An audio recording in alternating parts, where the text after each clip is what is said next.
the terrific Tabusintac River. Super excited to explore this. I haven't paddled or fished this river before. It's been on my list for a while. There's some really cool features on here. The next 5 or 6 kilometers, I'm going to pick my way down and fish for brook trout. Don't think the sea trout are up this far yet. Who knows? We'll find out. And then when I hit the big Escadelic River, then it's least water all the way down to the tideway. So I can't fish below there.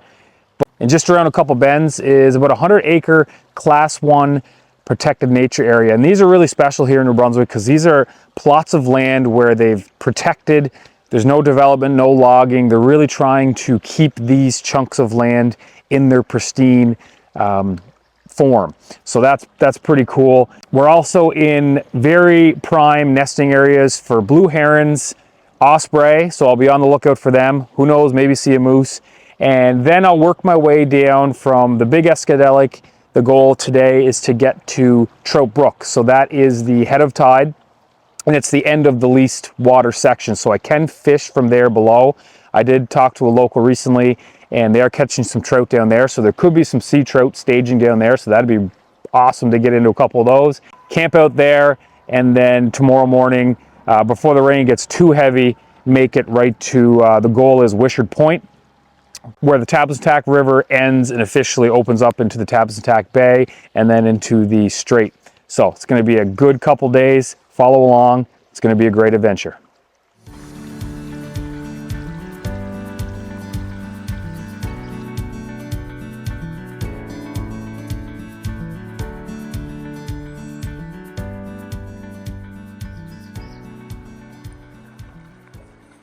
So I just checked the map. I'm now officially in the protected natural area, and it's nice for the last little bit. You couldn't hear the highway. There is no logging, obviously, because it's a NPA, and I am approaching the end of the fishable water, and I mean, I'm out of the power hour, sun's coming up, but yeah, pretty nice, little secluded. Reminds me a lot of the Barty Bogue, the upper stretch. Small river, but looking forward to see what's coming up next. Well, that was a whole lot of fun. I'm about a kilometer to the end of the fishable waters until I hit the least water, and this spot looked super trouty, and I just pulled 3 out. I actually had a 4th, and I fumbled them on the ground. Hey, we got something to keep for supper tonight. Boom. Oh, there's one fit chasing. Oh yes, another one. Don't fall off. Over there against that shore, there's a nice one. Might be a little bit bigger than those ones. Oh, come on, yes. Oh, baby. That's a nicer one too. Eating trout tonight, folks. Another one. He's a thrower backer. I just want one biggie. There you go, you're off. Well, that's not too shabby. That was probably less than 10 minutes of fishing, and I lost another one about that big. That's gonna taste real good for supper.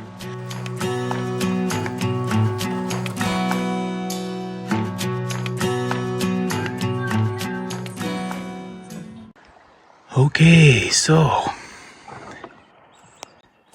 that's a potentially dangerous situation. We'll just let them go. Came around the corner to those two looking at me. Oof. That was a little bit nerve-wracking. I'm kind of shaking. So this time of year, one of the most dangerous animals in the New Brunswick boreal is a mama moose with a calf. So I just came around this corner, just kind of putting along. I shut my music off earlier, trying to hope to maybe see some wildlife. And right in the middle of the river, and this is not a big river, is mama moose and last year's calf. So not a young one.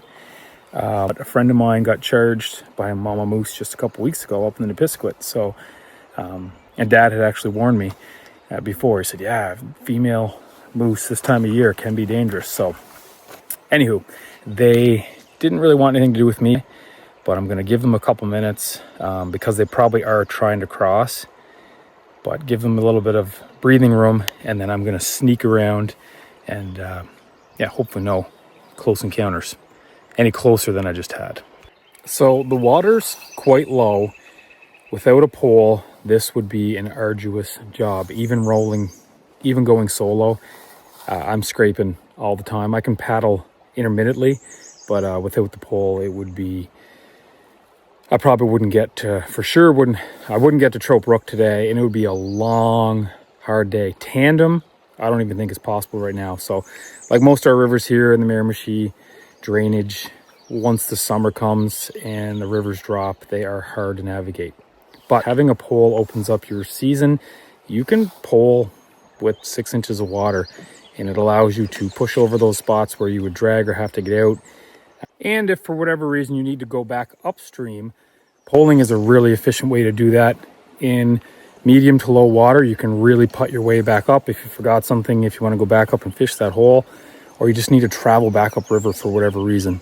It's a pretty efficient way to move upriver as well. So this next 10-kilometer section, I think the tail end of it is when we're going to start working into some salt marsh, head of tide. So the topography should change quite a bit from the boreal background to more of an open, expansive salt marsh. So I'm excited to see that and get to camp. But 10 more K to go.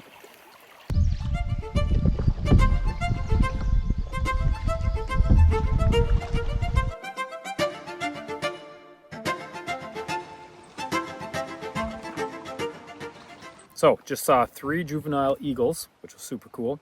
Didn't get a close enough shot. This camera on the phone doesn't do good shots from long distance. Secondly, there are hundreds and hundreds of Gaspereaux along the edges. I'm going to try to get a video of that in a second. And you can smell the salt in the air. Those who know that smell. It's like a fishy, salty smell. So yeah, I think about 5 more kilometers to Trout Brook, and then probably going to hunker down there. It's been a pretty good day. So there's a better shot. There's a whole bunch. There's probably 50 Gaspereaux tucked right in that little nook. More Gaspereaux.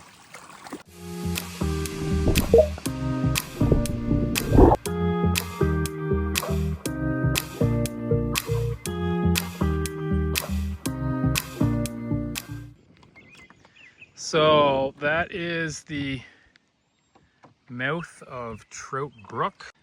And there's our final sign that we're close to the salt water. Gulls of the sea variety. They look like the same ones at McDonald's. Maybe they're McDonald gulls.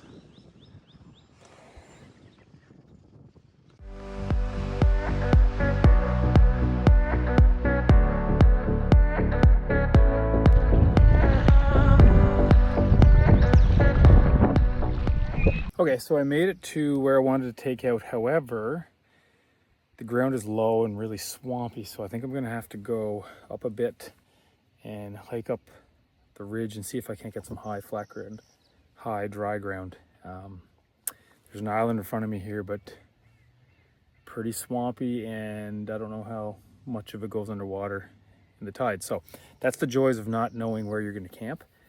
But I have time on my side. I'm going to do a little scout up here and see what happens. So camp is all made. Fresh, dry pair of clothes, which I'm telling you, that's one of the best things after. It wasn't raining today, but I was wet wading all day. Feet soaked, pants soaked. So a whole new set of dry clothes. That is one of the best things. Other than fresh cooked brook trout and some bass over a cast iron. Now I'm going to use my cook stove because it's pretty tindery in here. So reduce the likelihood of a forest fire. Probably a fire ban on anyways. But yeah, I'm going to cook that up. Just kind of soak up the night.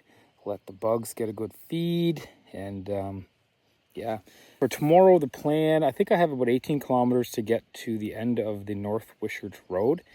And that's where the Tabusintac dumps into the bay. So it's big water, big tidal section. I think I am riding out the low tide in the morning, but I don't know. I tend to get tides wrong all the time. So I think I'm just going to start with kayak paddle, not even attempt, because the last part of today, I pulled out the kayak paddle and it was just made it so much nicer with the headwind and the big water. So yeah, so I'm looking forward to getting into the salt marshes, getting more into that estuary. It's a big estuary, this river, different than the Big Barty Bog, which I'm very familiar with. It's a very short estuary, right into the main Miramichi. This is a big one. So tomorrow, hopefully capture some cool content and then wrap that up. Hopefully by around dinner time is the plan. then get picked up. It's almost go time.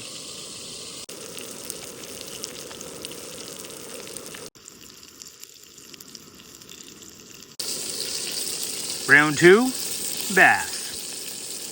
So 30 years ago, a forest fire ripped through here. Obviously, a lot has grown up since, but there's still quite a bit of evidence of, stumps that are charred, they're standing, deadfall.